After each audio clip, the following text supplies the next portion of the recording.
பிரியமானவர்களை இன்னைக்கும் நம்ம பார்க்க போறோம். கண்டிப்பாக ஆண்டவரிடத்துல நம்ம வந்து சேரும்போது கர்த்தர் நம்மளை ஏற்றுக்கொள்கிற தேவனாய் இருக்கிறார். அவரிடத்தில் வந்து சேர்ந்தவர்களை அவர் ஏற்றுக்கொள்கிற தேவனாய் இருக்கிறார். எந்த சூழ்நிலையா இருந்தாலும் இந்த நாளிலே நாம் தியானிக்க வேண்டிய காரியம் பார்த்தீங்கன்னா, அவரிடத்தில் வந்து சேர்ந்தார்கள். ஸோ இயேசுவின் இடத்தில் வந்து அங்க வந்து சேர்ந்தார்கள். அந்த வசனத்தை நம்ம பார்க்கும் போதே ரொம்ப நல்லா இருந்துச்சு. இன்னைக்கும் பார்த்தீங்கன்னாக்கா யோவான் எழுதின சுவிசேஷத்துல 11வது அதிகாரத்துல 11வது அதிகாரத்துல 19வது வசனம், அவர்களுக்கு ஆறுதல் சொல்லும்படி அவர்களிடத்தில் வந்திருந்தார்கள். சோ யூதரில் அநேகர் மார்த்தாள் மரியாள் என்பவர்களுடைய சகோதரனை குறித்து அவர்களுக்கு ஆறுதல் சொல்லும்படி அவரிடத்தில் வந்திருந்தார்கள். இயேசு வருகிறார். அவர் அங்க வந்து ஆறுதல் சொந்த வந்தவர்களும் அங்க இருக்கிறாங்க. இயேசு வருகிறார் என்று கேள்விப்பட்ட போது அவருக்கு எதிர்கொண்டு போனார்கள். மரியாளோ வீட்டிலே உட்கார்ந்திருந்தாள். மரியாள் இயேசு, ஆண்டவரே, இங்க இருந்திருந்தாலும் என் சகோதரன் மரித்திருக்க மாட்டான். சோ இயேசு வந்திருக்கிறாருன்னு சொல்லி தெரிஞ்சு அநேகர் வராங்க. அநேகர் அந்த இடத்துக்கு வராங்க. அந்த இடத்துல நம்ம பார்க்கிறோம், ஆண்டவர் வந்து அவருடைய ஊழியங்களை முடித்து விட்டு 3 நாட்கள் கழித்து மெதுவா தான் வரார். அந்த அந்த அதிகாரம் ஃபுல்லாவே பார்த்தீங்கன்னா, லாசரு மரித்து போனான் 14வது வசனத்துல, 11வது யோவான் 11வது அதிகாரம் 14வது வசனத்துல இயேசு அவர்களை நோக்கி லாசரு மரித்து போனான் என்று வெளிப்படையா சொன்னார்கள். நான் அங்கே இராதனாலே நீங்கள் விசுவாசம் உள்ளவளா இருக்கிறதுக்கு ஏது உண்டு என்று உங்கள் நிமித்தம் சந்தோஷப்படுகிறேன். இப்போது அவனிடத்தில் போவோம் வாருங்கள் என்று அவர் அப்புறமா தான் ஒரு 4 நாள் கழிச்சுதான் கொண்டு போறாரு. சோ அந்த இடத்துல பாத்தீங்கன்னாக்கா, ஆண்டவர் போகும்போது எல்லாரும் அவர்கிட்ட எப்படி வந்தாங்க? லாசரு மரித்து போனா அடக்கம் பண்ணிட்டாங்க. அதுல பாத்தீங்கன்னாக்கா 38வது வசனத்துல இயேசு மறுபடியும் தமக்குள்ளே கலங்கி கல்லறையிடத்துக்கு வந்தார். அவனை ஆல்ரெடி கல்லறையில வச்சுட்டாங்க. அது ஒரு குகையா இருந்தது. அதன் மேல் ஒரு கல் வைக்கப்பட்டிருந்தது. அதனால அதுல பாத்தீங்கன்னாக்கா அது நாருமே 4 நாள் ஆயிற்று என்று மரியாள் சொல்லும் போது அந்த இடத்துல மார்த்தாள் அவரை நோக்கி, ஆண்டவரை, இப்பொழுது நாருமே 4 நாள் ஆயிற்று. 39வது வசனத்துல சோ மரித்த லாசருவை குகையில வச்சுட்டாங்க, அடக்கம் பண்ணிட்டாங்க. அந்த இடத்துல மார்த்தாள் சொல்றாங்க, ஆண்டவரே 4 நாள் ஆயிடுச்சு. ஆனா அங்க இயேசு இருக்கிறார். பிரியமானவர்களே, எனக்கு தோணுன ஒரு வார்த்தை என்னன்னாக்கா, இயேசு எங்க இருக்கிறாரோ அந்த இடத்துல விடுதலை. அது மட்டும் எனக்கு உறுதி. அது வியாதியா இருக்கிறாங்களா, வேதனையில இருக்கிறாங்களா, குழப்பமா இருக்கிறாங்களா, மரித்து போய் இருக்கிறாங்களா, எல்லாத்தையும் பார்த்துப்பாரு அவர். இதெல்லாம் மனுஷனால பார்த்துக்க முடியுமா? இல்ல.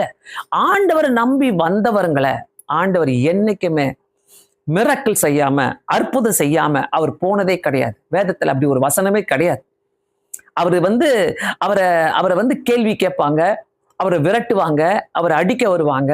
அந்த நேரத்துலதான் அவர் போயிடுவார். அங்கிருந்து சைலண்டா போயிடுவார். அவர் எப்பவுமே சைலண்ட் தான். எந்த இடத்துல அவர் நின்று சண்டை போடல, எந்த இடத்துல நின்று அவர் கத்தல, ஈக்குவலா அவங்களுக்கு வாங்கடா நானும் பாத்துக்கிறேன் ஒரு கைன்னு சொல்லிட்டு அவர் எதுவும் பண்ணல. ஆனா சைலண்டா அங்கிருந்து அவர் கடந்து போயிடுவாரு. இந்த இடத்துல அவரை நோக்கி வராங்க எல்லாருமே. எல்லாருக்கும் தெரியும் இயேசு வந்துட்டாரு. இயேசு மார்த்தா மரியாள் வீட்டுக்கு வந்துட்டாரு. எல்லாரும் சொல்றாங்க, ஆண்டவரே, நீர் நீங்க இருந்திருந்தா என்னுடைய மகன் மரித்திருக்க மாட்டானே, என்னுடைய சகோதரன் மரித்திருக்க மாட்டானே எல்லாரும் சொல்றாங்க. ஆனா எல்லாரும் பார்க்க வராங்க இயேசுவை. எல்லாரும் பார்க்க வராங்க. அதுல ஒரு வசனம் சொல்லுது பாத்தீங்களா, 35வது வசனத்துல இயேசு கண்ணீர் விட்டார். இயேசு அவங்களோடு சேர்ந்து கண்ணீர் விட்டார். சோ இயேசு இல்லைனாக்கா என்ன, இயேசு இருந்தா என்ன? நிறைய பேருக்கு இயேசு தேவைதான். ஆனா என்ன பண்றாங்க, நேத்து பார்த்தோம்ல, அந்த கலருக்குள்ள போயிட்டு மறைஞ்சிக்கிறாங்க. இல்ல இயேசுவை ஏத்துக்கிட்டா ஐயோ ரொம்ப கஷ்டம், இயேசுவை ஏத்துக்கிட்டா நிறைய ஜபம் பண்ணணும், இயேசுவை ஏத்துக்கிட்டா சர்ச்சுக்கு போகணும், இயேசுவை ஏத்துக்கிட்டா சினிமாவை விட்டுறணும், இயேசுவை ஏத்துக்கிட்டா சீரியலை விட்டுறணும், இயேசுவை ஏத்துக்கிட்டா எல்லா சடங்காச்சாரமா விட்டுறணும், இயேசுவை ஏத்துக்கிட்டா ஐயோ நிறைய ரூல்ஸ் அண்ட் ரெகுலேஷன்ஸ் இருக்குது அப்படின்ட்டு நிறைய பேருக்குள்ள வேண்டாத சிந்தனைகள். ஆனா இயேசு கிட்ட வந்தா என்ன லாபம்ன்றது அவங்களுக்கு தெரியல. அதான் நான் சொல்றேனே, அது வியாதியா இருக்கட்டும், அது வேதனையா இருக்கட்டும், அது உன்னுடைய பிசினஸா இருக்கட்டும், உன்னுடைய வேலையா இருக்கட்டும், உன்னுடைய ப்ரமோஷனா இருக்கட்டும், உன்னுடைய பண கஷ்டமா இருக்கட்டும், மரணமா இருக்கட்டும், எந்த சூழ்நிலை இருந்தாலும் இயேசு அங்க இருக்கிறாரா, ஒரு பதில் உண்டு. எனக்கு நல்லாவே தெரியாது, நல்லா தெரியும். இயேசு அங்க இருக்கிறாரா, அங்க ஒரு பதில் உண்டு. நிறைய நேரங்களில நம்ம என்ன பண்றோம், இது இப்படி செய்யலாமா, அப்படி செய்யலாமா, இப்படி பண்ணலாமா, அப்படி பண்ணலாமா, இதை இங்க தூக்கி போடலாமா, அங்க தூக்கி போடலாமா, இது இப்படி கடந்து போலாமா, அப்படி கடந்து போடலாம், நம்ம மண்டைய போட்டு உருட்டுறோம் பாருங்க. எல்லாத்தையும் மைண்டுக்குள்ள ஏத்திக்கிறோம். எல்லாத்தையும் மைண்டுக்குள்ள ஏத்தி ஒரு வழி ஆயிடுறோம். பிரியமானவர்களே, நிறைய மைண்டுக்குள்ள ஏத்தி நைட்டு போகும்போது ஒரு தலைவலியோடு படுக்கிறது, ஒரு டென்ஷனோட படுக்கிறது, ஒரு நாள் முழுவதும் ஐயோ நான் இதை யோசித்தே நான் இப்படியே ஆயிட்டேனே அப்படின்னு நிறைய பேர் சொல்லுவாங்க. நான் இப்படியே யோசிச்சுட்டே இருக்கிறேனே, கவலையா இருக்குதே. மைண்டுக்குள்ள ஏத்தனாலே கஷ்டம். ஆனா இந்த இடத்துல புதைச்சிட்டாங்க, அடக்கமே பண்ணிட்டாங்க. இயேசு வராருதான். அவர் ஒரு 2 நாள் கழிச்சு வராரோ, 3 நாள் கழிச்சு வராரோ, அவர் எப்போ வராரோ இருக்கட்டுமே. ஆனா அவங்களுக்கு அந்த விசுவாசம் இல்ல. செத்து போனவன் எப்படி எழுந்திருப்பான்? செத்து போனவன ஆண்டவர் எழுப்புவாரா? செத்து போனவன அவனுக்கு ஏதாவது கிடைக்குமா? இல்லையே, ஒண்ணுமே கிடைக்காது என்ற ஒரு அவநம்பிக்கையில அவங்க என்ன பண்றாங்க, அங்க ஆண்டவர்ட்ட சொல்றாங்க, நீர் வந்திருந்தா நல்லா இருக்கும். 32வது வசனத்துல பாக்குறோம், ஆண்டவரே நீர் இங்க இருந்தாரால் என் சகோதரன் மரிக்க மாட்டான். அப்படிதான் நம்ம நினைச்சிட்டு இருக்கிறோம். ஆண்டவர் தான் ஃபர்ஸ்ட் வந்து தொடணும், ஆண்டவர் அங்க இருக்கணும், ஆண்டவர் அதை செய்யணும், ஆண்டவரே வந்து என்னை எழுப்பணும், ஆண்டவரே வந்து என்னை தொடணும், ஆண்டவரே வந்து என்னை மனமாத்தணும், ஆண்டவரே வந்து எனக்கு எல்லாத்தையும் செய்யணும். அப்படிதான் நம்ம நினைக்கிறோம் ஒழிய, என்னுடைய முதல் இனிஷியேட் என்னது? நான் என்ன செய்யணும்? நான் வரேனா? எந்த வீட்டுல, எந்த ஊர்ல, எந்த இடத்துல ஹாஸ்பிட்டலே உங்க வீட்டுக்கு வந்துடுது? இல்லைங்க, பேஷண்ட் ஹாஸ்பிட்டலுக்கு தூக்கிட்டு வாங்கன்னு தான் சொல்லுவாங்க. ஆம்புலன்ஸ் அனுப்புவாங்க. ஆம்புலன்ஸ் அனுப்பி தூக்கிட்டு வாங்க பேஷண்ட்டை, வீட்டுக்கு ஹாஸ்பிட்டலுக்கு தூக்கிட்டு வாங்கன்னு சொல்லுவாங்க. ஸோ நிறைய பேருடைய வாழ்க்கையில் நம்ம எதிர்பார்க்குற காரியங்கள் என்னன்னாக்கா இப்படிதான் நம்ம எதிர்பார்த்துட்டு இருக்கிறோம். ஏதாவது நடக்காதா? அவங்களே வந்து மாத்திக்க மாட்டாங்களா? ஒரு பயம். ஐயோ, எனக்குள்ள ஒரு கலக்கம், யாராவது ஏதாவது சொல்லிடுவாங்களோ, இயேசுவை நான் ஏத்துக்கிட்டா, இயேசுகிட்ட போயிட்டு நான் ஏதாவது சொன்னா யாராவது ஏத்துப்பாங்களோ, யாராவது ஏதாவது சொல்லுவாங்களோன்ட்டு பயம் என்ற பயத்துல அப்படியே நம்ம ஒரு முடிவெடுத்து அடக்கம் பண்ணிடுறாங்க. நம்மளே அடக்கம் பண்ணிடுறோம். இந்த இடத்துல அதுதான் நடக்குது. அவங்களே அடக்கம் பண்ணிடுறாங்க. அவங்களே ஒரு முடிவு எடுத்துக்கிறாங்க. அவங்களே நித்திய ஜீவனை பத்தி மறந்தாச்சு. அந்த நித்திய ஜீவனுக்கு போற வழியை கூட மறந்தாச்சு. நம்மளுக்கு என்ன, அவன் கஷ்டப்பட்டான், வியாதியா இருந்தான், இயேசுவை கூப்பிட்டு பார்த்தோம், இயேசு வரல, சரி செத்துட்டான், புதைச்சிடு. அதுக்கு போய் ஆண்டவர்கிட்ட சொல்றாங்க. அவர் போறாரு, கல்லறைக்கிட்ட போறாரு. அந்த குகையின் மேல அந்த கல் வைக்கப்பட்டிருந்தது. அவர் போறாரு. அங்க போகும்போது அவரை பத்தி கேட்கிறாங்க. 37வது வசனத்துல பாருங்க, அவர்களில் சிலர், குருடனுடைய கண்களை திறந்த இவனை சாகாமல் இருக்க பண்ணவும் கூடாதா என்றார்கள். இப்படிலாம் கேள்வி அவங்களுக்குள்ள, பயங்கரமான கேள்வி. சோ இது யாருக்கு வரும் இந்த கேள்விலாம்? இயேசுவை ருசி பார்க்காதவங்களுக்கு தான் வரும். இயேசுவை ருசி பார்க்காதவங்க இப்படிப்பட்ட கேள்வியெல்லாம் எழுப்புவாங்க. ஐயோ, அவரு சுகப்படுத்தினாரு, அவர் வந்து கண்ணெல்லாம் திறந்தாரு, சுகப்படுத்தினாரு, வியாதியை சுகப்படுத்தினாரு, இதெல்லாம் சரியாக முடியுமா அவருக்கு? அவரு வந்து செத்தவனை அவர் சாகாம பண்ண கூடாம இருக்க முடியுமா அப்படின்னு கேட்கிறாங்க. அப்போது இயேசு மறுபடியும் தமக்குள்ளே கலங்கி கல்லறைக்கு வந்தாரு. பாருங்க, கல்லறைக்கு வராரு. நேத்து பார்த்தோம், கல்லறை கிட்ட அவர் போறாரு, கல்லறை வழியா போறாரு. அவன் கத்துறான், லேகியோன் பிசாசு பிடித்தவன் கத்துறான். இங்க அவர் கல்லறைக்கு போறாரு. ஏன்னா அவருக்கு லாசருவை தெரியும், மரியாதை தெரியும், மார்த்தால தெரியும். பிரியமானவர்களே, கர்த்தர் நம்முடைய வாழ்க்கையில ஒரு அற்புதம் செஞ்சிருக்கணும்னாக்கா கர்த்தருக்கு நம்மளை தெரிஞ்சிருக்கணும். உங்களுக்கு கர்த்தரை தெரியணும். இல்லைன்னா இட்ஸ் நாட் ஈஸி. அது ரொம்ப கஷ்டம். அவருக்கு தெரியும். ஐயோ, இந்த 3 பிள்ளைங்க என்ன பண்ணுவாங்க? 2 சகோதரிங்க என்ன பண்ணுவாங்க? இந்த 2 சகோதரிகளுக்கு அந்த சகோதரர் செத்துட்டான்னு என்ன பண்ணுவாங்க? அவங்க வீட்டுக்கு ஆல்ரெடி ஆண்டவர் போயிருக்கிறாரு. அவங்களுடைய ஃப்ரெண்டு, நண்பர் என்று போட்டிருக்கோம் வேதத்துல. சோ ஆண்டவர் மாத்தா, மரியா, லாசருக்கு ஃப்ரெண்டா இருந்தவர். இந்த இடத்துல அவங்கள பத்தி நல்லா தெரியும். அந்த ஊருக்கு போறாரு. ஆனாலும் சந்தேகம் அவங்களுக்குள்ள. ஆண்டவரே, நீங்க இருந்திருந்தா என் சகோதரன் மரித்திருக்க மாட்டானே அப்படின்னு சொல்றாங்க. அந்த இடத்துல போறாரு. இயேசு சொல்றாரு, கல்லை எடுத்து போடுங்க. அப்ப கூட அவங்களுக்கு நம்பிக்கை இல்லை. எதுக்கு ஆண்டவரே? உள்ள போய் பாடியை பார்த்துட்டு வர போறீங்களா? லாசர் எப்படி இருக்கிறன்னு பார்த்துட்டு வர போறீங்களா? அப்படின்ட்டுப்பட்ட சந்தேகங்கள். பிரியமானவர்களே, இன்னைக்கு நிறைய பேருடைய வாழ்க்கையில நம்ம சந்தேகத்தோட தான் உட்கார்ந்துட்டு இருக்கிறோம். சந்தேகத்தோட இயேசுவை ஏத்துக்கலாமா, ஏத்துக்க கூடாதா? யாராவது இயேசுவை பத்தி சொன்னா கூட, ஐயோ வேணா எங்க மாறிட போறோமோன்னு ஒரு பயங்கள். இயேசு ஃப்ரெண்டா இருக்கணுங்க. உங்க வாழ்க்கையில அற்புதம் செய்யணும்னாக்கா, இயேசு உங்க வாழ்க்கையில ஒரு அற்புதத்தை உண்டாக்கணும்னாக்கா, ஆண்டவர் எப்போதுமே பெஸ்ட் ஃப்ரெண்டா உங்களுடைய வாழ்க்கையில இருக்கணும். பெஸ்ட் ஃப்ரெண்டா இருக்கணும். அந்த பெஸ்ட் ஃப்ரெண்ட் ஆண்டவர் உங்க வாழ்க்கையில இருக்கிறாருனாக்கா, any time he comes. Best friend எல்லாம் விட்டுட்டு போயிடுவாங்களா? இல்ல, வருவாங்க. ஆனா இவர் வந்து அவங்கள விட இன்னும் அதிகமானவர். இன்னும் அதிகமானவர். ஆண்டவர் அந்த இடத்துல வந்து அவர் சொல்றாரு, இல்ல அந்த கல்லை எடுத்து போடுங்க. அவங்களுக்கு நம்பிக்கை இல்ல. அந்த மார்த்தாள் ஓடி வந்து சொல்றாங்க அவரை நோக்கி, ஆண்டவரே இப்பொழுது நாருமே 4 நாள் ஆயிட்டே, 4 நாள் ஆயிட்டே. ஆண்டவருக்கு என்ன 4 நாளா? ஆண்டவர் அதை அறிகுறியாக செஞ்சு காட்டிட்டு போறாரு. 3 நாள் கழிச்சு நான் உயிர் தெழுவேன். அங்க இருக்குது, அந்த வசனங்கள் இருக்குது. அந்த அதே அதிகாரத்துல ஆண்டவர் 23வது வசனத்துல, உன் சகோதரன் உயிர் தெழுந்திருப்பான் என்றார். அதற்கு மாத்தார், உயிர் தெழுதல் நடக்கும் கடைசி நாளிலே. அந்த உயிர் தெழுதலை பத்தி தான் பேசுறாரு. நம்முடைய கர்த்தர் மரித்தவரே கிடையாது. நம்முடைய கர்த்தர் அடக்கம் பண்ணப்பட்டவரே கிடையாது. நம்முடைய கர்த்தருக்கு கல்லறையும் கிடையாது. நம்முடைய கர்த்தர் உயிர் தெழுந்தவர். உயிர் தெழுந்த தேவன் நம்மோடு கூட இருக்க, செத்து போன ஒரு பிரச்சனையும் அவர் உயிர் தேட முடிக்குங்க. நம்ம நினைப்போம் அந்த பிரச்சனை செத்து போச்சு, ஐயோ முடிஞ்சிச்சு அந்த பிரச்சனை, அந்த பிரச்சனைக்கு வழியே கிடையாது. இனி நான் எவ்வளோ ட்ரை பண்ணிட்டேன், நான் எத்தனை லாயரை வச்சு ட்ரை பண்ணிட்டேன், எத்தனை அரசியல்வாதிகளை வச்சு நான் ட்ரை பண்ணிட்டேன், எத்தனை பெரியவர்களை வைத்து நான் ட்ரை பண்ணிட்டேன், அந்த பிரச்சனை என்னால முடியவே முடியாது அப்படின்னு சொல்லிட்டு இருக்கிறீங்கன்னாக்கா, நீங்களும் நானும் வணங்குற தெய்வன் உயிர் தெழுந்த தேவன். அந்த உயிர் தெழுந்த தேவன் நம்ம கூட இருக்கிறாருனாக்கா, சாத்தான் வருவான் தான், சாத்தான் வருவான் தான், கழுத்தை பிடிப்பான் தான். உன்னால பேச முடியாது, எனக்கு நிறைய முறை சொல்லுவான், உன்னால பேச முடியாது, நீ என்ன பேச போறன்னு பாத்துக்கிற. இந்த மீட்டிங் தொடங்குறதுக்கு முன்னாடி கூட அப்படித்தான் ஒரு சூழ்நிலை. உன்னால பேச முடியாது, முடியாது, நீ எழுந்திருக்கவே முடியாது. நான் திருப்பி சொன்னேன் அந்த பிசாசுக்கு, வெயிட் பண்ணி பாரு, நான் சும்மாவா? காலையில ஜெபம் பண்ணியிருக்கிறேன், மதியானம் ஜெபம் பண்ணியிருக்கிறேன், சாயங்காலம் ஜெபம் பண்ணியிருக்கிறேன்.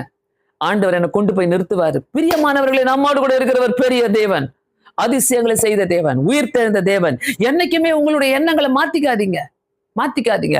ஆண்டவரை ஏத்துக்காம இன்னைக்கு வரைக்கும் நீங்க உட்கார்ந்துட்டு இருக்கிறீங்கன்னாக்கா, ஏத்துக்குங்க ஆண்டவரை. சும்மா சொல்லிட்டே இருக்காதீங்க, இயேசு எனக்கு பிடிக்கும், இயேசு எனக்கு பிடிக்கும், அவரும் ஒரு கடவுள், அவரும் ஒரு கடவுள். அவரும் ஒரு உயிர் தெழுந்த தேவன்.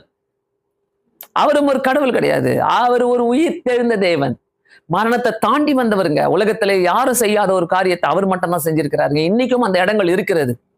சோ பிரியமானவர்களே, தயவு செய்து நம்ம இதை வாசிக்கும் போது அந்த மார்த்தாள் சொல்றாங்க, நாரும் ஆண்டவரே, நாரும் 4 நாள் ஆச்சு. 40 நாள் ஆச்சா உங்க பிரச்சனை? 4 வருஷம் ஆச்சா? 40 வருஷம் ஆச்சா? இன்னமும் அது நாற்றம் அடிச்சுட்டே இருக்குதா? அந்த காத்து வீட்டுக்குள்ள வீசிக்கிட்டே இருக்குதா? 40 நாள், 4 வருஷம், 5 வருஷம், எத்தனை வருஷம் ஆகட்டும். இத்தனை வருஷமா இந்த லேண்டுக்காக நான் கஷ்டப்பட்டுட்டு இருக்கிறேன். இத்தனை வருஷமா நான் போராடிட்டு இருக்கிறேன். இந்த இந்த இந்த அபகரிச்சுக்கிட்டு போயிட்டாங்களே, இத்தனை வருஷமா இது இப்படி கிடக்குதே, இந்த பிரச்சனைகள் இப்படியே கிடக்குதே. இத்தனை வருஷமா நான் வட்டி கட்டிக்கிட்டே இருக்கிறேன். நாற்றம் அடித்து கொண்டு இருக்கிறதா? பிரியமானவர்கள், இயேசுவை உங்க வாழ்க்கையில ஒரு ஃப்ரெண்டா மாத்துங்க. இயேசுவை ஒரு ஃப்ரெண்டா மாத்துங்க. நான் சொல்லுவேன் எப்பவுமே, இந்த உலகத்திலே ஒரு best friend my Jesus Christ. என்னுடைய தகப்பன் அவர், என்னுடைய ஃப்ரெண்ட் அவர், எல்லாமே அவர்.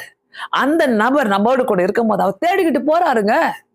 பிசி ஷெட்யூல்ல சீஷருங்க சொல்றாங்க, உங்க நண்பன் செத்துட்டான், உங்க சிநேகிதன் செத்துட்டான், அவன் உயிரோடு இல்லை. ஆனா அந்த இடத்துல தேடிக்கிட்டு போறாருங்க அவரு. இல்ல நான் போறேன். மாத்தாள் சொல்றாங்க, மரியாள் சொல்றாங்க, அழுதுகிட்டு வந்து கேட்கறாங்க, ஆண்டவரே நாரும் நாரி போய் கிடக்கிற கஷ்டத்தை துன்பங்களை இயேசுகிட்ட கொடுங்க, போதும், ஆண்டவர்கிட்ட கொடுங்க. நாரி போய் கிடக்கிற காரியங்கள், நிறைய காரியங்கள் வீட்டுக்குள்ளே நாரி கிடக்குது, வீட்டுக்குள்ளே நாற்றம் எடுத்து கொண்டு கிடக்குது. நம்ம கல்லறைக்கு போகணும்னு அவசியம் இல்லை. நிறைய பேருடைய வாழ்க்கையில, அநேகருடைய வாழ்க்கையில ஆண்டவர் இன்னைக்கு பார்த்து கொண்டே இருக்கிறார். நான் உனக்கு ஃப்ரெண்டா வரணும்னு ஆசைப்படுறேன், நீ என்னோடு கூட ஃப்ரெண்டா வரமாட்டிய. யார் யாரு கூடவோ நம்ம உலகத்துல ஃப்ரெண்டா இருக்கிறோமே.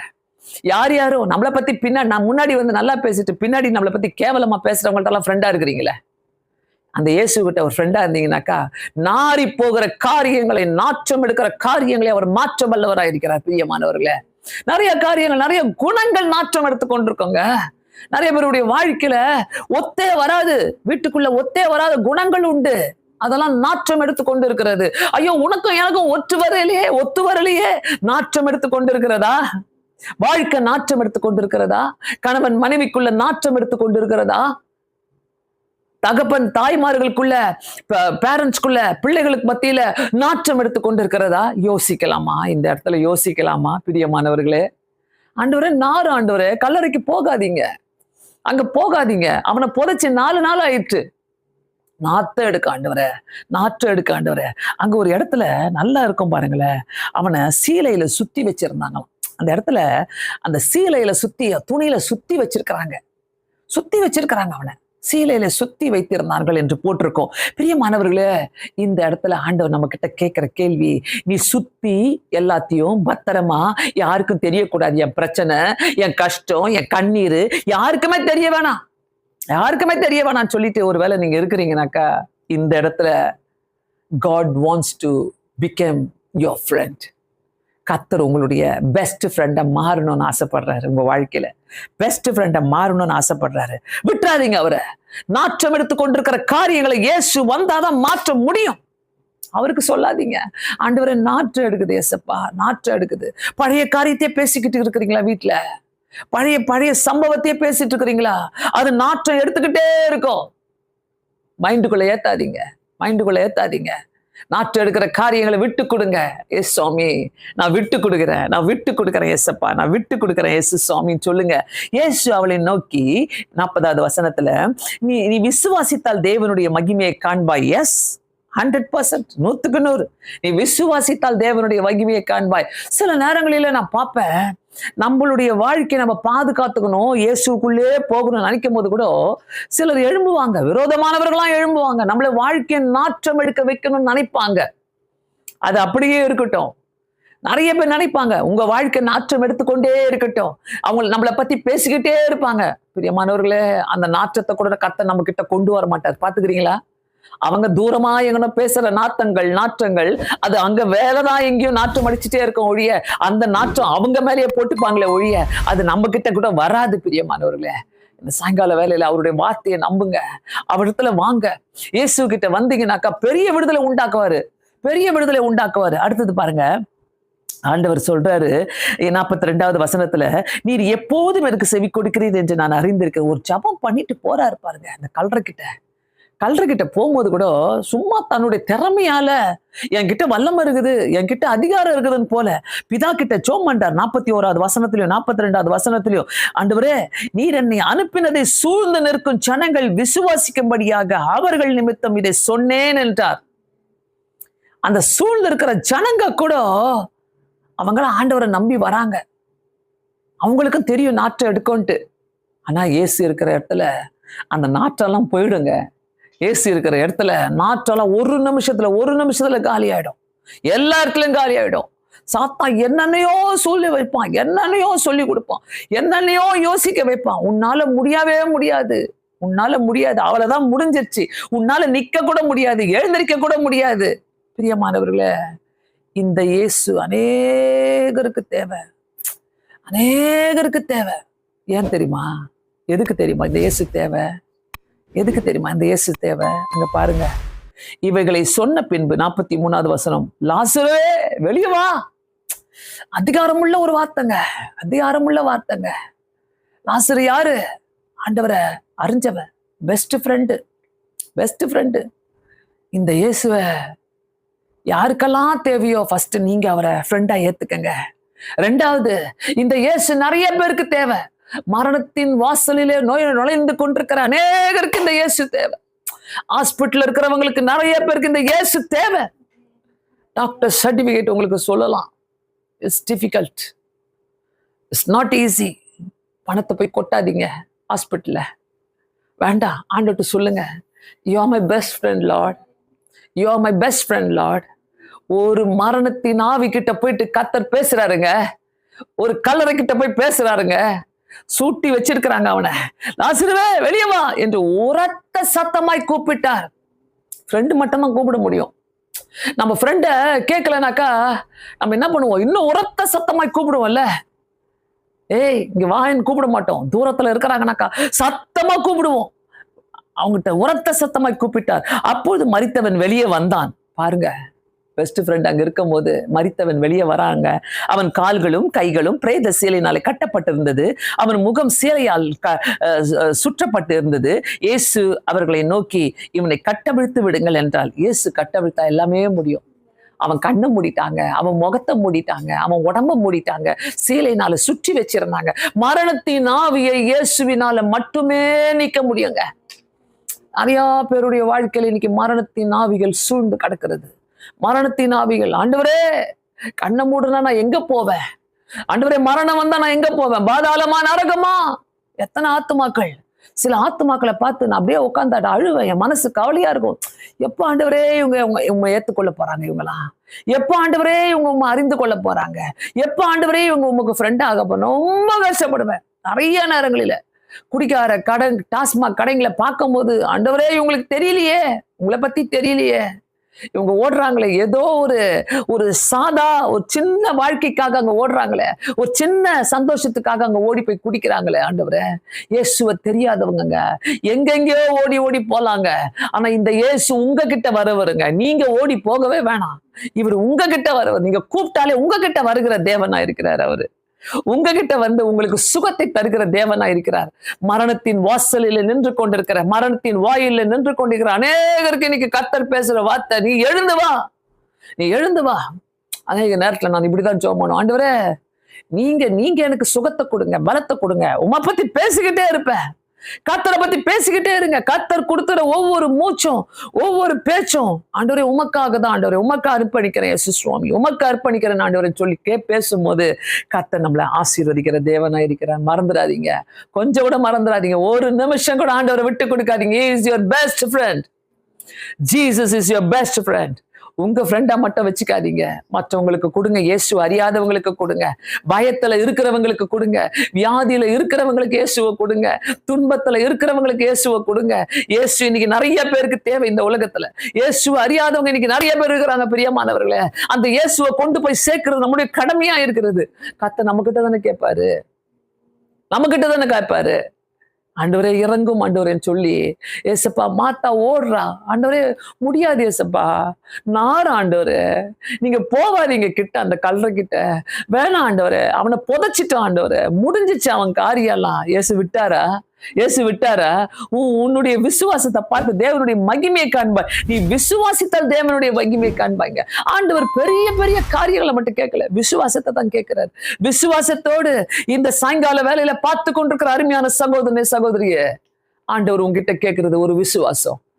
ஒரு விசுவாசத்தோடு நீ ஆண்டவர்கிட்ட வந்து, எனக்கு முன்பாக இருக்கிற இந்த மலை போல இருக்கிற இந்த வியாதி ஆண்டவரே, மலை போல இருக்கிற இந்த பெரிய பெரிய பிரச்சனைகள் ஆண்டவரே, இந்த மலையை என்னால தள்ள முடியாது ஆண்டவரே, இட்ஸ் நாட் பாசிபிள் சொல்றீங்கனாக்கா, இட்ஸ் பாசிபிள், இட்ஸ் பாசிபிள். ஆண்டவரால முடியும்.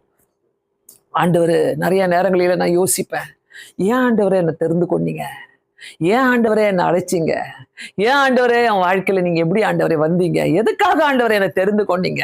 எத்தனையோ பேர் இருக்கிறாங்க ஆண்டவரே, என்னை தெரிந்து கொண்டு ஆண்டவரே இப்படி என்ன எடுத்து உபயோகப்படுத்துறீங்களே, எதுக்கு ஆண்டவர்? நான் கர்த்தர் சொல்ற ஒரே வார்த்தை, நிறைய பேருக்கு இயேசு தேவை.